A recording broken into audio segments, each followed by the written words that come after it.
Navigating Communication in Remote and Hybrid Work Environments by Ella Garver. This presentation will be about adapting business communication strategies in the modern workplace. Remote and hybrid work models have gained momentum, especially after the COVID-19 pandemic, when everyone's work environment started to change. Understanding how these models reshape communication dynamics helps businesses thrive in modern setups. Importance and relevance. Effective communication is crucial in remote and hybrid settings. With the rise of flexible work environments, learning to maintain productivity and collaboration is essential for success. Communication channels in remote work. Asynchronous tools such as email and Slack, and synchronous tools, Zoom and Teams, are fundamental. Each has unique advantages. Asynchronous tools provide flexibility, while synchronous tools allow real-time interaction. As you can see on the right side of the screen, the graph of Skype, Zoom, Slack, and Troop Messenger, and all the different accessibilities there are to use within them. You can see a majority of the issues with creating tasks and service integrations have problems within the Skype and Zoom programs, as well as the Trooper Messenger.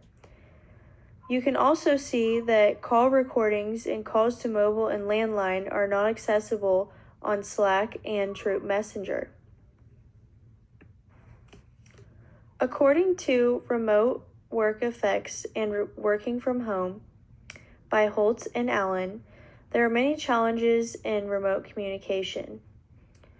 Some challenges include limited nonverbal cues, increasing potential for misunderstandings, which this falls along the lines of not being able to be around your coworker or someone that you're talking to within the workplace, being face-to-face with them.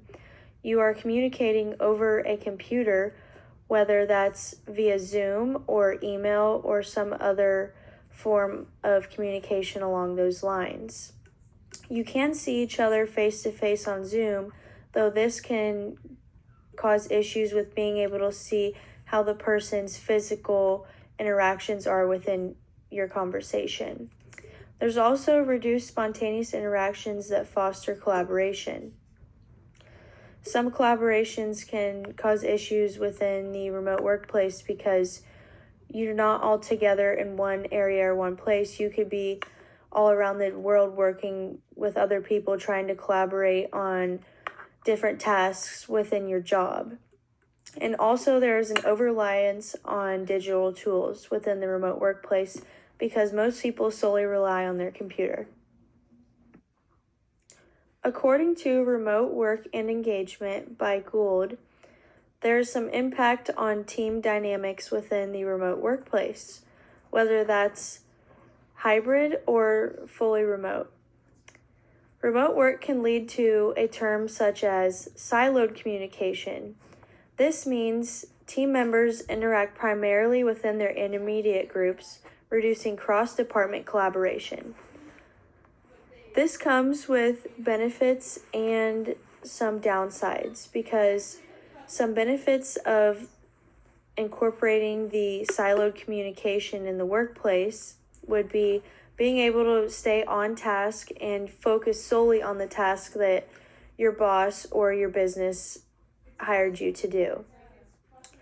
Some disadvantages of siloed communication would be if there was some sort of issue between two different departments, whether it be someone was told one thing and some other person was told another thing, and they wouldn't know where the cross misleading communication came from. But for the most part, team dynamics is beneficial because it keeps people productive within their task they're supposed to do. Strategies for effective remote communication. According to How to Communicate Effectively in the Hybrid Workplace, some key strategies include scheduled check-ins to maintain alignment, clear guidelines for tool use, encouraging participation in building team activities,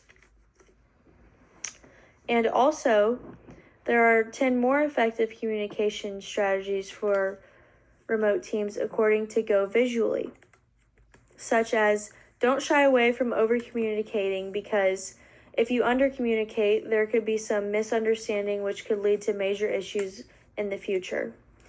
So making sure you're communicating clearly is very important. Also use a range of communication channels. You can use different communication channels for different tools and different necessities within the workplace, such as Zoom would be good for meetings, and an email would be good for letting someone know a longer message that they could look back on. Also, encouraging individuality in the team is very important, because being confident within your job and your task as a remote worker is important, because you're solely relying on yourself to get the job done and not having a whole lot of in-person encouragement to be on task. Role of leadership. Leadership is very important within the remote workplace, because keeping people who are working either hybrid or fully remotely on task is very important to keep your business going. Leadership must be adapted by providing structured feedback, ensuring team members feel valued, leading by example, and using communication tools effectively. And leadership is very good with figuring out if someone is doing what they're supposed to be doing and staying on task. And this is according to Making Hybrid Workplace Fair by Mortensen and Working from Home by Allen. Psychological aspects. Psychological aspects within the remote workplace include remote work can create feelings of isolation. When people are working remote, they're typically working from home or an area where they're not within a workplace with their coworkers that they can rely on. This can make the employee that is doing this remote work feel isolated and alone, and if they don't feel confident in what they're doing, this can make them have anxiety. Also, regular manager check-ins enhance employees' sense of belonging and motivation. So having a leader within the workplace or a manager that they have a main task of checking in on the people working under them or on their tasks that are being worked on remotely is very healthy for not only the worker but also the business, with keeping them productive and making sure that their minds are in the right headspace. Here is a case study of hybrid work models.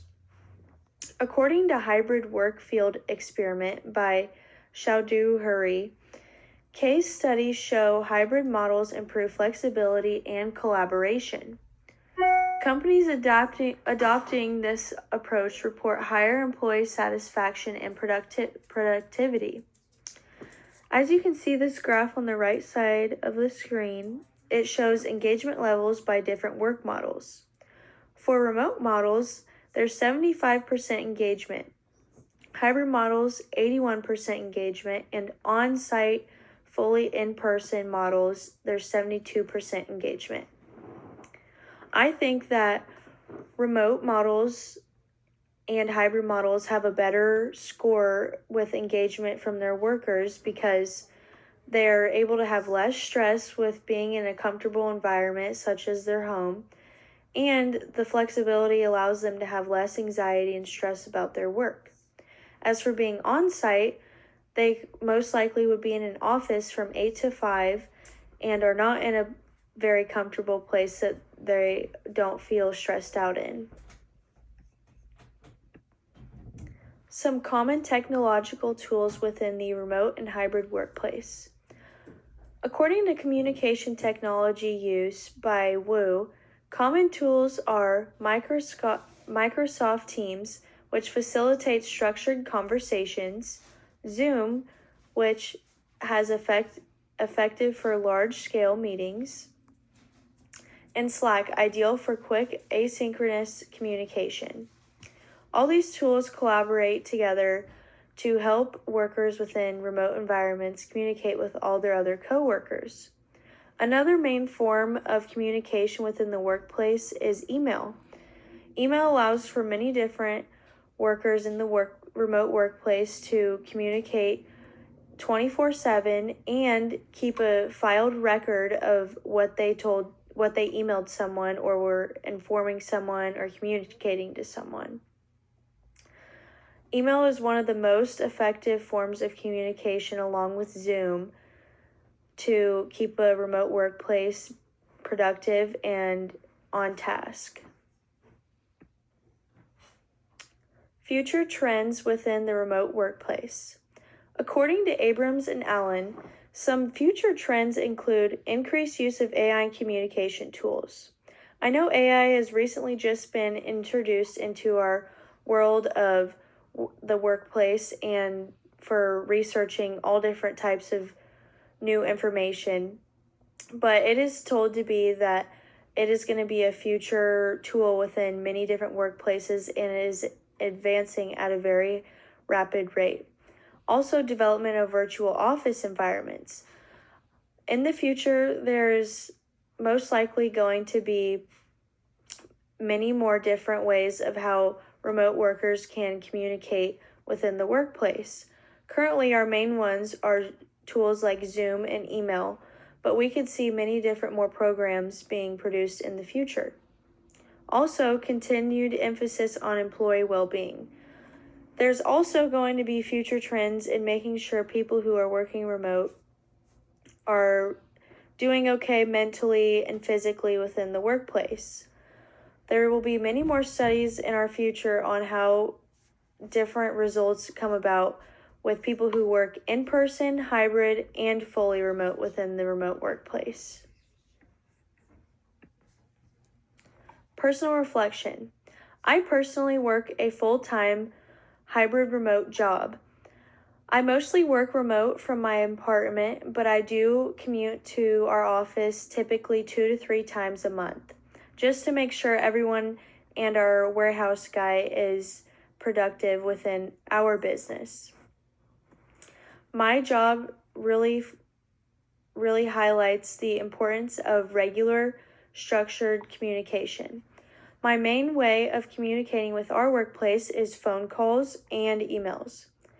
I mostly work on QuickBooks entering orders, and so I have to make sure I have the correct and reportable information that I get from my salesman in my email inbox.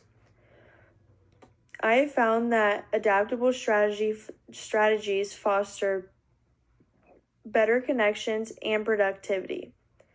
I've also found that working by email helps you stay a lot more organized than communicating in person in an office workplace, because you do have the option of creating many different organizational folders within your email, and you can keep track, for me, the sales orders, who the order came from, emails from vendors, and invoices from vendors, and customer files within my email.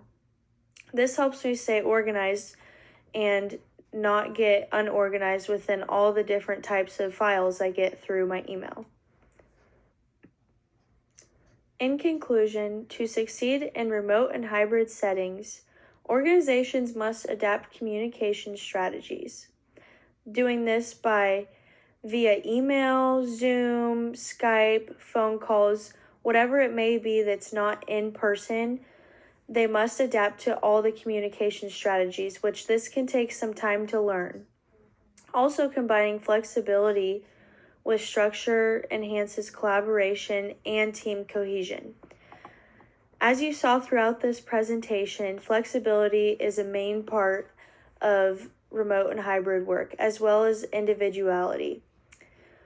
These two are big, important values within the remote workplace, because being able to be flexible and possibly work after hours, and also being confident within yourself that you can work remote and not in an office workplace, can actually benefit you in the long run, because you can be at home and not have to go to a workplace from 8 to 5. Also, team cohesion is very important within the remote workplace because it allows for teams to connect faster and easier through technology such as email and phone calls or Zoom for meeting purposes. Also, there's a lot more that in the future that is to be coming with all different types of the remote communication, and that should create a very successful world within the remote workplace.